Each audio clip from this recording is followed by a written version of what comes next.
Rafah seems to be a red line, not just for Egypt, for that matter.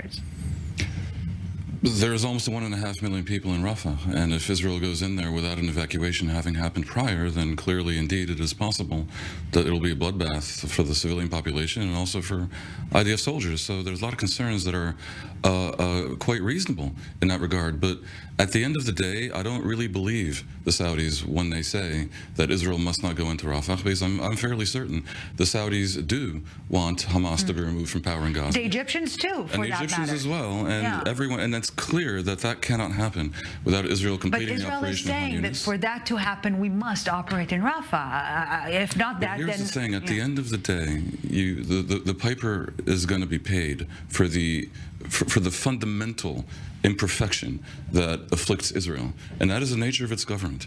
If this government were able to present anything resembling a positive vision for the day after, then it would have a lot more rope.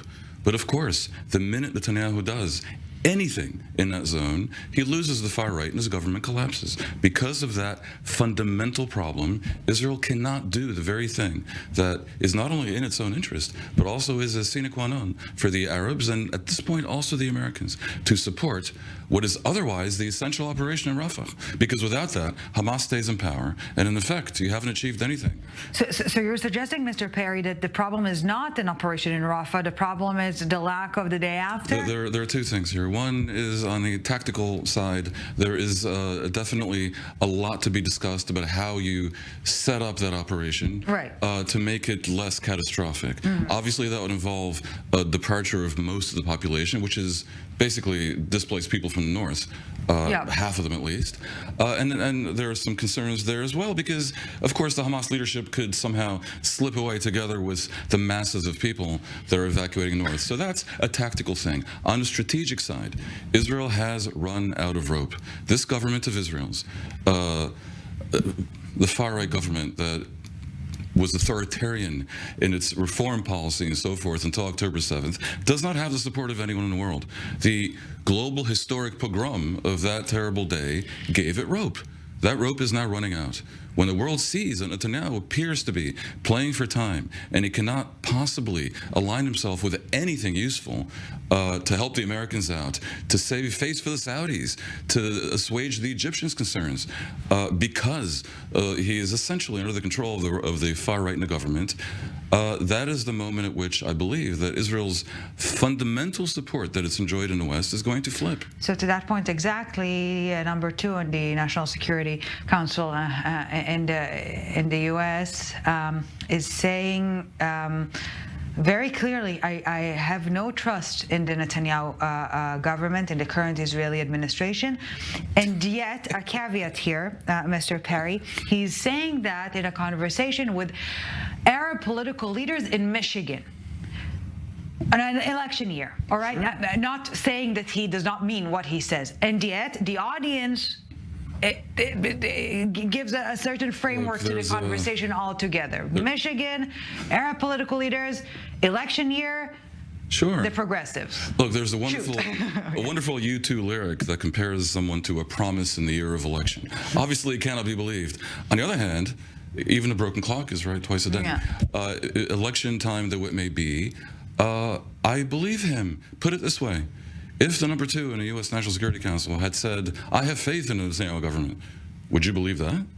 Because I wouldn't. That would be typical to a promise in the year of election. When he says he doesn't, I am willing to bet a lot of money that he speaks the truth. And then that, there was no love lost between the Israeli government and the Biden administration before October 7th. Israel gained a tremendous line of credit on that day. And as I said before, that line is running out. And it's running out because of something that is not just politics. It is in Israel's interest. Israel's interest to find a way to restructure the Middle East. And there's fairly advantageous aspects for Israel being put on the table. Normalization with Saudi Arabia, probably a willingness to really rejigger the Palestinian Authority. It's conceivable that Israel could make demands that the world would support to end pay for slay, to fix their educational curriculum, which is a disgrace, and educates young children to jihad. There's a lot that needs to be asked of the PA. But when you say that I have no plan for Gaza, other than eternal conflict and Israeli occupation, you're going to lose support. And that isn't even probably what Netanyahu himself wants. It's the same Netanyahu who 4 years ago happily endorsed the Trump plan for a Palestinian state demilitarized in most of the West Bank and Gaza, pretty much that is on a table now, plus normalization with Saudi Arabia. But at this point, he cannot move a millimeter because he's dependent on the far right. The art of the deal. It's not the deal itself. It's the who's selling and who's buying. The context matter. Context is such a charged term nowadays. The context now is that Netanyahu's government depends on people who'd rather occupy Gaza and reestablish Jewish settlement over Gaza, thus incorporating 2.5 million Palestinians into Israel, but without rights. Now, is that in Israel's interest? The State Department is that for many years, had this potential, if maybe someday, threat of recognizing a Palestinian state without Israel's green light. Now this gun is being put back on the table. Is that? I don't know. Look, it would be dangerous. Okay, I'm not in any way saying that is a desirable thing, because that would look like a Hamas victory. Right. And when I say Hamas must not be allowed to stay in power in any part of Gaza, including Rafah, it's because I assess that anything resembling a victory for Hamas in the twisted calculus that we have in the Middle East, where Gaza can be obliterated, but if Yahya Sinwar lives, then that's a victory somehow. That's bad for the world.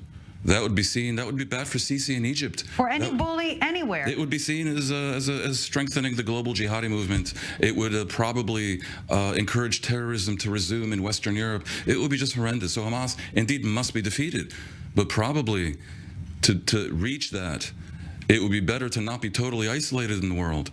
And if somehow you can align your interests with those of Saudi Arabia and even Qatar and Egypt and have a global alliance, a regional alliance that turns the Palestinian problem into everyone's problem and not just Israel's, that obviously would be wise. And this government is rejecting that outstretched hand in a way that is, let's just say in the politest conceivable terms, strategically unwise.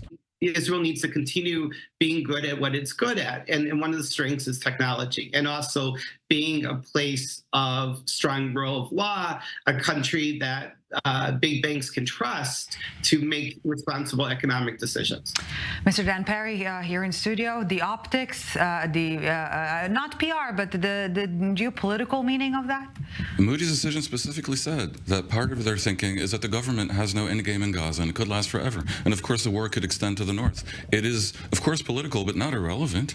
And by the way, Israel's GDP was expected to grow before the previous election by 4% in 2024. That has been amended to less than 2% because of the nature of this government. It's now going to fall by 1.5%. And they're extending the time that people can be mobilized by 3, which will very much hurt the economy and hurt the tech sector. The immediate effect of the lowering of the credit rating is that Israel will pay more in interest to borrow money, when it already has a tremendously growing deficit. I wouldn't in any way be sanguine about this. It is absolutely a sign of the negative aspects of interminable war, where people don't see anything resembling a political horizon. All right. On that positive note, Dr. Michael Santo, global economy expert, joining us from Miami, Florida. Thank you very much for this. Mr. Dan Perry, the ever optimist. Thank you so very much. I try to be.